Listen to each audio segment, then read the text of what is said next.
No one could have foreseen the shocking family secret that would unravel mid-flight, leaving the entire plane in stunned silence. The cabin lights flickered faintly as passengers settled into their seats, a blend of pre-flight excitement and mild chaos buzzing in the air. It was a brisk morning at Ronald Reagan Washington National Airport, and Flight 247 to Newark was fully booked. In first class, a tall young man sat by the window, his striking height and composed demeanor drawing occasional glances. At over 6 feet, Barron Trump, now a teenager, flipped through the pages of a hardcover book, seemingly indifferent to the attention his name on the boarding pass inevitably attracted.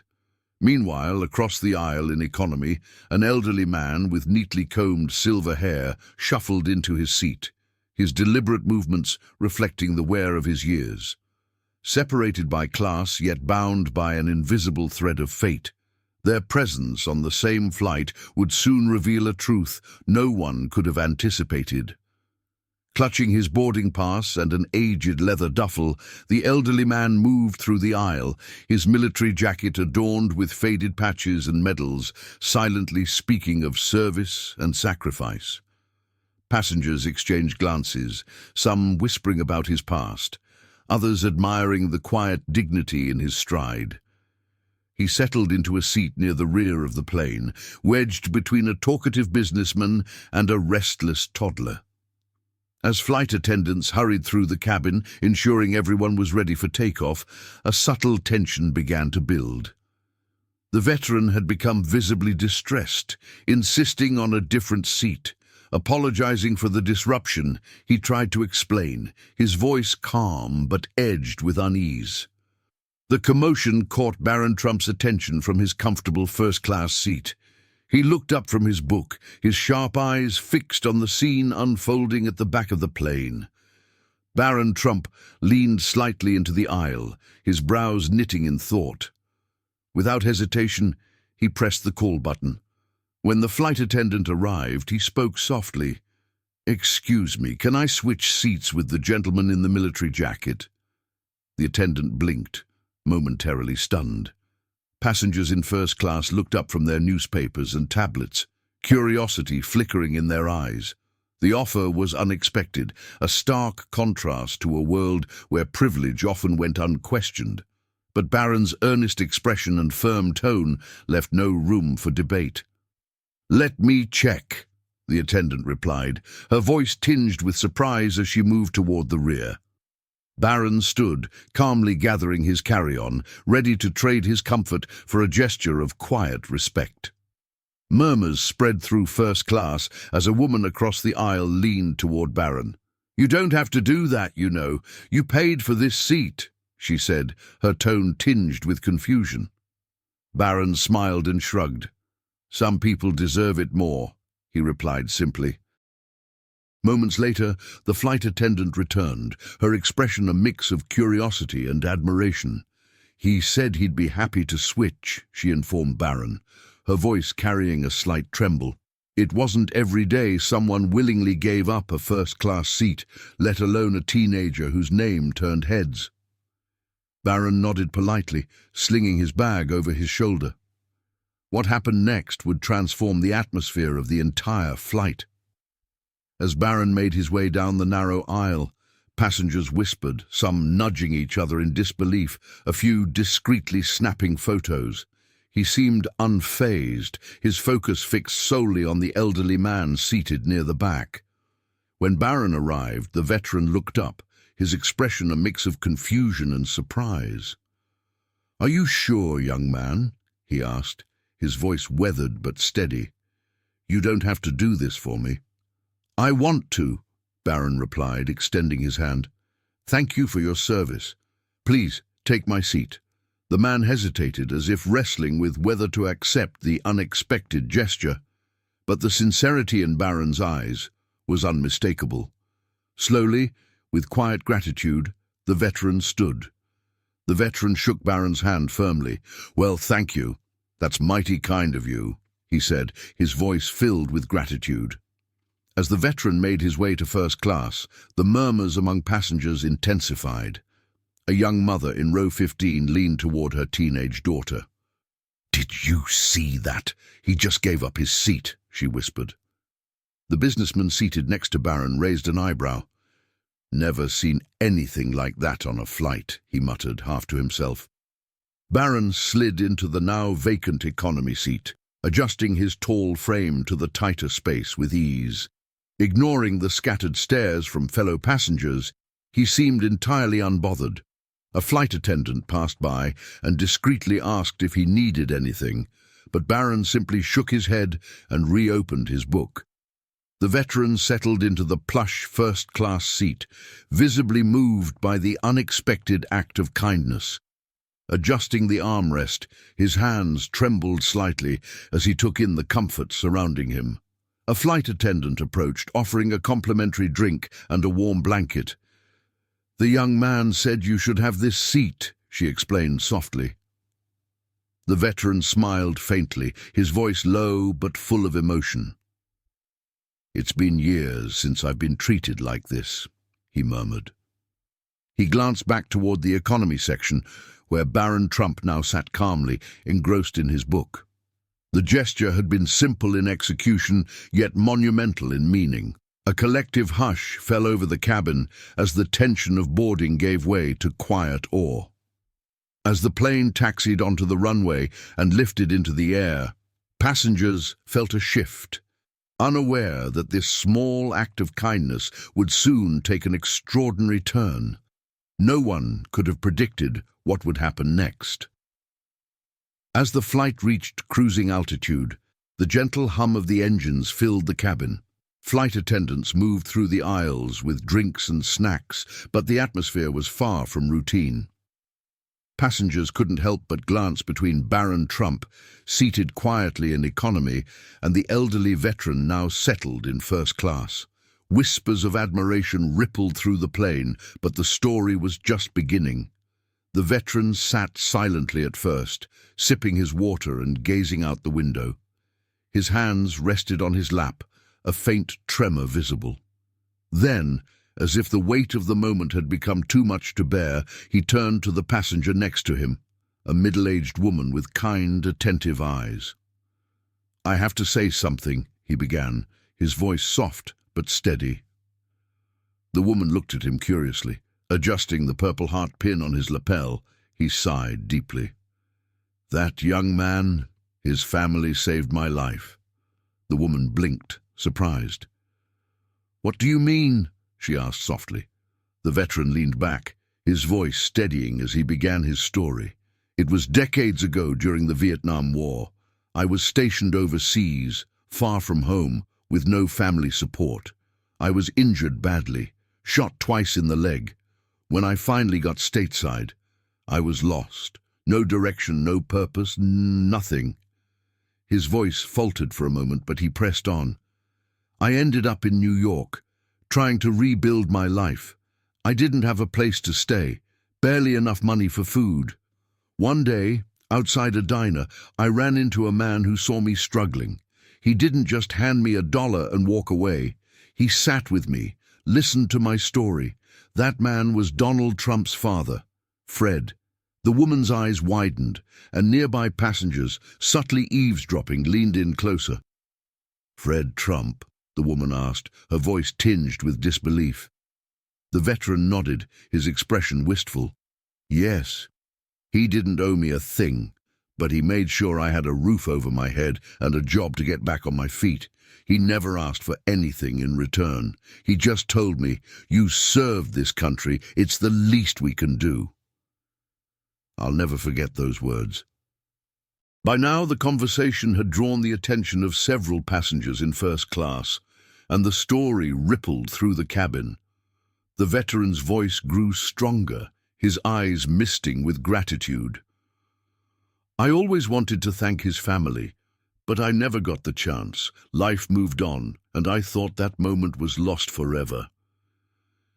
And now today, that man's grandson, he's given me a gift I'll never forget." The veteran continued, his voice thick with emotion. "What are the odds of something like this happening in economy? Meanwhile, Barron sat oblivious to the growing buzz around the plane, engrossed in his book, his long legs awkwardly tucked into the cramped space. In first class, however, the veteran's revelation had sparked something deeper. Passengers exchanged glances, murmurs of amazement spreading like wildfire. One of the flight attendants leaned toward the veteran. "Would you like me to tell him what you just shared?" she asked softly. The veteran hesitated, then shook his head.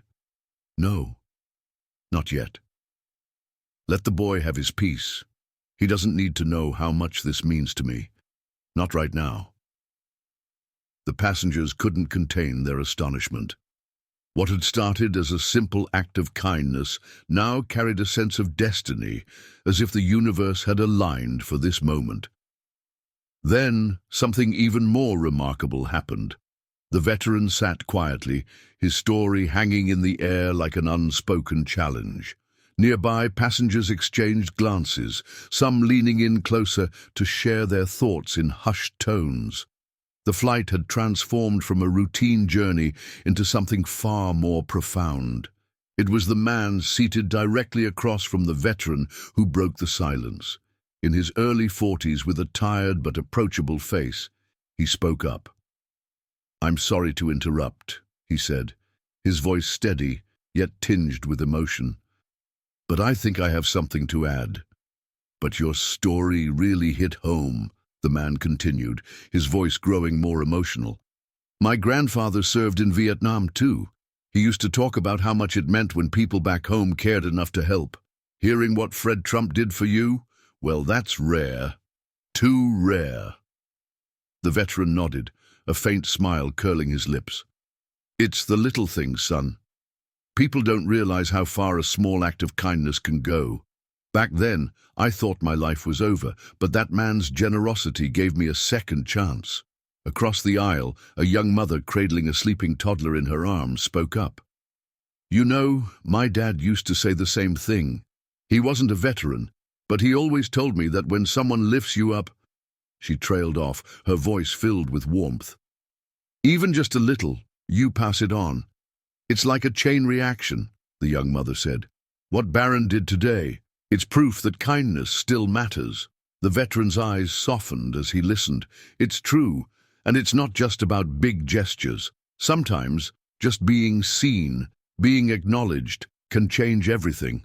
That's what Fred Trump did for me, and it's what his grandson has done for me again today. The passengers continued to share their stories, each one more heartfelt than the last. A flight attendant, visibly moved, sat on the armrest of an empty seat near the veteran. "I wasn't planning to say anything," she admitted, "but my brother served in Iraq.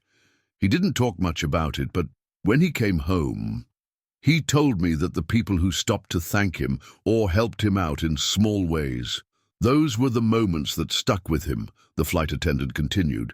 "Sometimes those moments were the only thing keeping him going." The veteran nodded in understanding, his expression a mix of empathy and quiet pride. "Your brother's right. It's the little things that keep you grounded when everything else feels like it's falling apart." In economy, Barron noticed a few passengers glancing back at him, their faces a mixture of awe and gratitude. He didn't fully understand the context yet, but he offered a polite nod to one woman who smiled at him. His gesture, though small, seemed to mean a great deal. It had set off a cascade of reflections and connections that no one on that flight could have predicted. The veteran turned to the flight attendant and said, "You know, I've always believed that gratitude doesn't just stop with the person who helps you. It grows. Fred Trump helped me rebuild my life, and I've spent every day since trying to honor that by helping others. Today, Barron reminded me of that mission. It's funny how life works, isn't it?" The plane hit a patch of turbulence, jolting everyone slightly, but the mood in the cabin remained steady. The conversations felt like a shared catharsis, as if every person on board was connected by an invisible thread of kindness, gratitude, and human resilience. As the plane began its descent into Newark, the conversations in first class quieted. The veteran sat with his hands folded, staring out of the window, deep in thought. Across the cabin, passengers exchanged knowing glances, some still marveling at the unexpected turn of events. Just as the captain announced the final approach, the flight attendant who had been listening earlier approached Barron in economy. She knelt slightly to meet his eye level and spoke softly. "I wanted to let you know that the gentleman you gave your seat to, he shared something extraordinary about your family. Would you like to hear it?" Barron looked up from his book. His curiosity piqued. The quiet atmosphere in the cabin seemed to hold its breath, waiting for his response. His curiosity piqued, Barron closed the cover of his book slowly, the title unreadable to those around him. "Sure," he replied simply, his tone calm but intrigued. The attendant hesitated for a moment, as if searching for the right words. "Years ago, your grandfather, Fred Trump, helped him when he was at his lowest point. He said your grandfather gave him a place to live and a job, expecting nothing in return, and today you did something for him that reminded him of that kindness." For a moment, Barron didn't speak. His expression remained composed, but his eyes softened, as though the weight of the revelation was settling over him. Finally he said, "That's something, sa'n't it?" The flight attendant smiled. "It is. I thought you should know."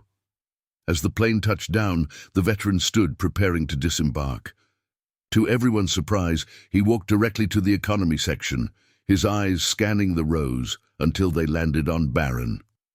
The young man, now standing to retrieve his bag, looked up in surprise. The veteran extended his hand. "Young man, I wanted to thank you face to face. What you did today, it brought me full circle. Your family has a history of kindness, and you've carried that forward. Never forget how much these moments matter."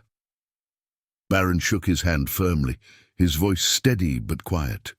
"I didn't do anything special, sir. You deserved it." The cabin fell silent. Passengers watched the exchange unfold with rapt attention. Some had tears in their eyes, while others wore small, thoughtful smiles. The connection between these two men, generations apart, felt like a living testament to the power of empathy and gratitude. As the passengers disembarked, many paused to thank Barron for his gesture. Others approached the veteran, offering handshakes and words of gratitude for his service. The mood was unlike anything anyone had experienced on a flight before. At the gate, the veteran turned once more before leaving, tipping his hat toward Barron. "You've got a good heart, son. Don't ever lose that." Barron nodded, his usual reserved demeanor intact. Softening just enough to show the impact of the words, Barron walked toward the baggage claim. He pulled out his phone and typed a brief message. He hesitated for a moment, then hit send. The text read, "Grandpa would have been proud of today.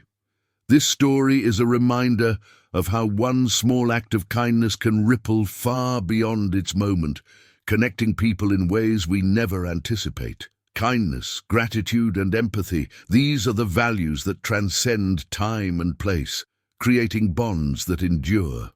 If this story inspired you, don't forget to share it. Let's keep the conversation going and remind the world that kindness still matters. And if you'd like more stories like this, don't forget to subscribe and join us next time for another unforgettable journey.